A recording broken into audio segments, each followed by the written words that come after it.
10 weeks ago, I set out to test how well Apple's new AirTags could track parcels being shipped overseas. To test this, I sent 3 AirTags to different locations. One to Tim Cook at Apple, one to Elon Musk at SpaceX, and one to the German embassy in North Korea. After noticing that the North Korean parcel was held up in DHL's Frankfurt facility, I decided to send a second one, this time to a government-run film commission in Pyongyang.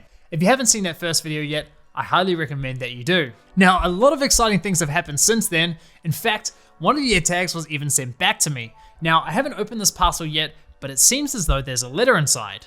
Also, thanks to the AirTags, I stumbled across what seemed to be some pretty dirty business practices from DHL. So, let's get into it.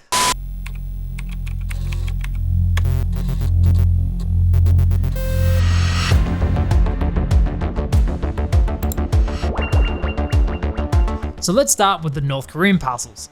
After attempting to send the first AirTag to the German embassy in Pyongyang, the parcel ended up in DHL's logistics facility in Frankfurt Airport and hadn't moved in over 2 weeks. With no updates on the track and trace, I called DHL to figure out what was going on and was told that I would need to open an investigation. Well, after requesting an investigation online, I was told I would only get an answer in about 3 weeks' time, which prompted me to send another AirTag to North Korea. Now, 2 weeks after submitting that investigation, I got this email from DHL. Hello, Jonathan. Unfortunately, your above-mentioned shipment did not arrive at the recipient abroad.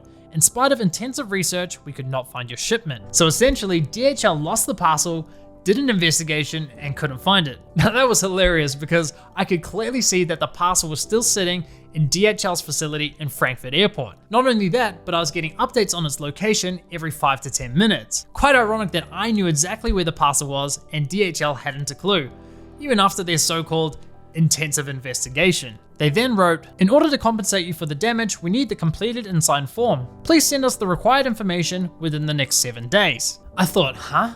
Within the next 7 days? And what if I don't do it within the next 7 days? You're not gonna compensate me? So 8 days later, I sent DHL an email requesting more information on their so-called investigation. I asked them to provide me with the parcel's last known location, how it could have been lost, and to detail which steps they took to locate the parcel. I couldn't wait to hear their response. Now, you'd expect it to be easy to contact DHL after they've lost your parcel. Well, it's not. Their letter was sent from a no-reply email address, and the only contact details they provided was a phone number, which was conveniently located in the small print of their letter. And trying to find an email address on DHL's website is by no means an easy task. Essentially, DHL made contacting them as hard as bloody possible. I hate it when companies do this. Meanwhile, the second AirTag parcel headed for the North Korean Film Commission actually made it out of Frankfurt Airport after having only stayed there for 4 days. So we were back in action. The parcel was driven to a DHL facility in Leipzig Airport. After sitting there for just over a week, I picked up its signal in a really weird location, a wind farm in the town of Landsberg, which is just north of Leipzig Airport. Based on the weird location, I was confident I had picked up the AirTag's location mid-flight again, which is absolutely insane. But I couldn't find any flights that had left Leipzig Airport which matched the time that it was pinged, so I was kind of left scratching my head. A few days later, and I still hadn't received any more pings from that AirTag, which was strange because if it had flown somewhere, it would have arrived at its destination airport already and should have started pinging its location again. I knew it couldn't have gone directly to North Korea because, well, no such direct flight between Germany and North Korea exists, at least not to my knowledge. Now, when I checked DHL's website, I noticed they had provided a track and trace link for Korea Post, which is a South Korean postal service. When clicking on the link, I was given a page error. No surprises there. But it got me thinking, did DHL send my parcel to the wrong Korea?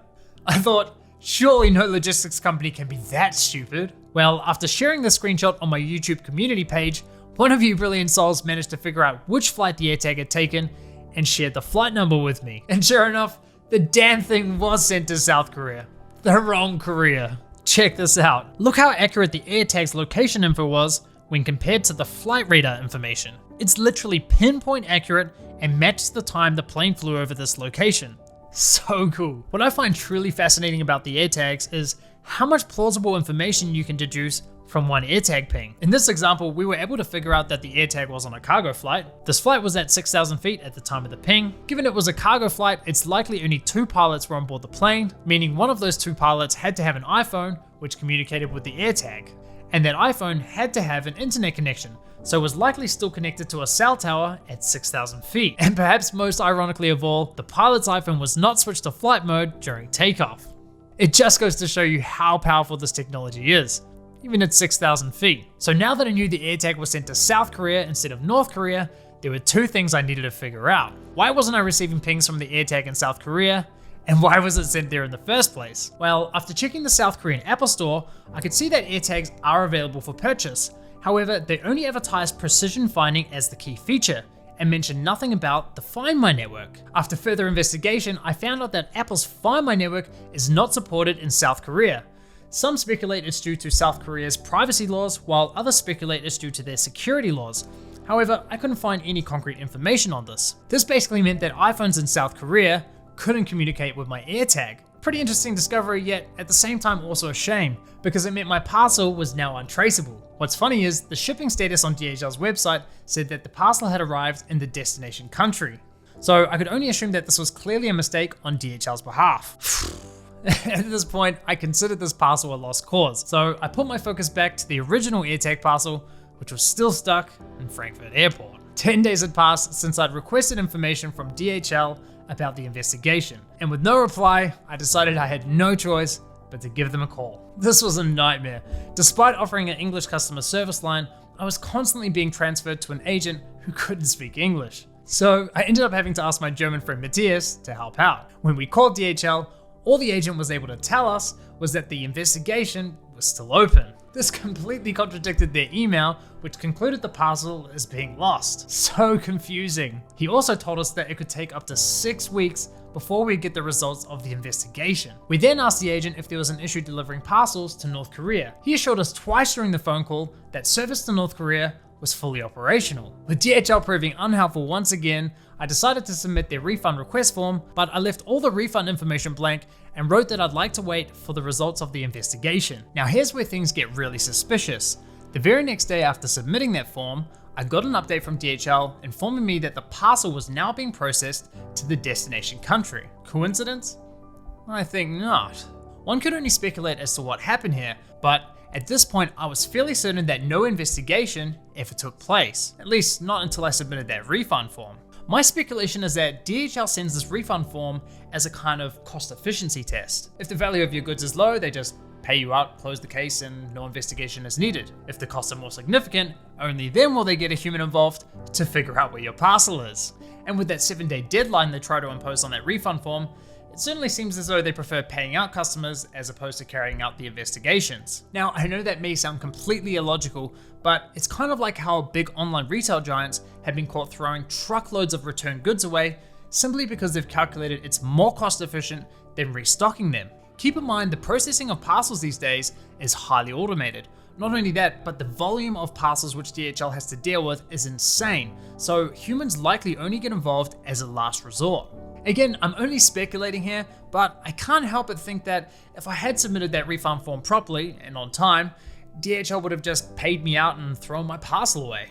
But speculation aside, the good news was we finally had the parcel back on track and heading for North Korea. And this time, the parcel flew directly out of Frankfurt Airport and arrived in Beijing, China. This was really exciting because the majority of mail going into North Korea typically goes through China. It was starting to feel as though this project might actually work. After the parcel spent a few days in a facility in the city of Beijing, it was then transported to a facility in Beijing Airport. And it sat there with no activity for over a week. Then seemingly out of nowhere, the other North Korean parcel appeared in Beijing too. DHL finally figured out they had sent it to the wrong Korea and put it back on the right path. Good job, DHL. You figured that one out all by yourself. So with both AirTag parcels now in Beijing, I was starting to feel pretty happy with how things were progressing. But on the 10th of July, I got an update on the film commission parcel informing me that the shipment cannot be imported into the destination country. And of course, DHL offered no information as to why. So I knew I had to call them again. Luckily for me, this time I managed to get someone who spoke with me in English. He told me that either the parcel had been declined due to containing dangerous goods,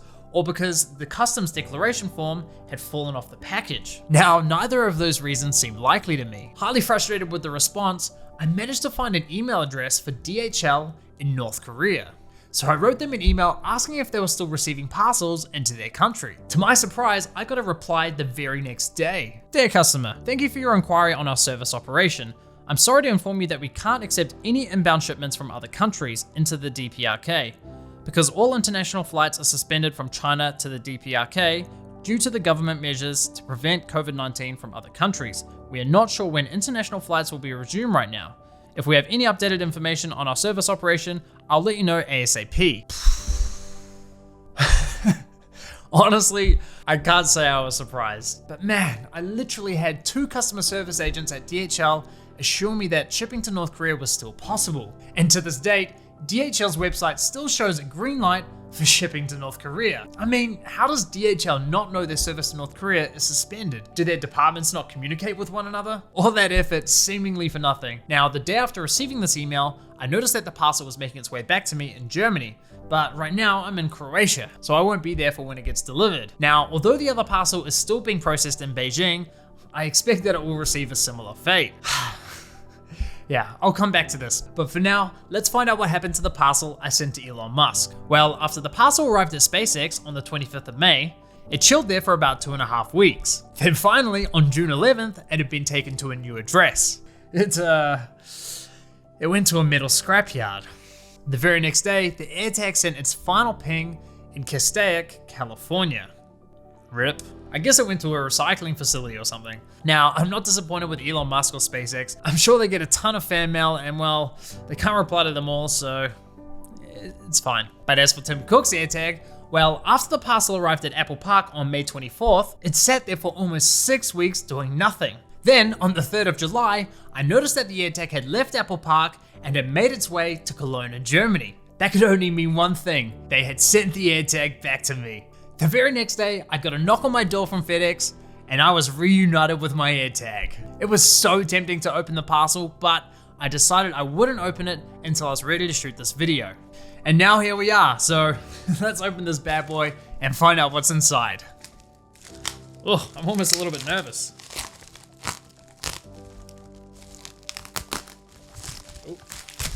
Oh, there is a letter inside.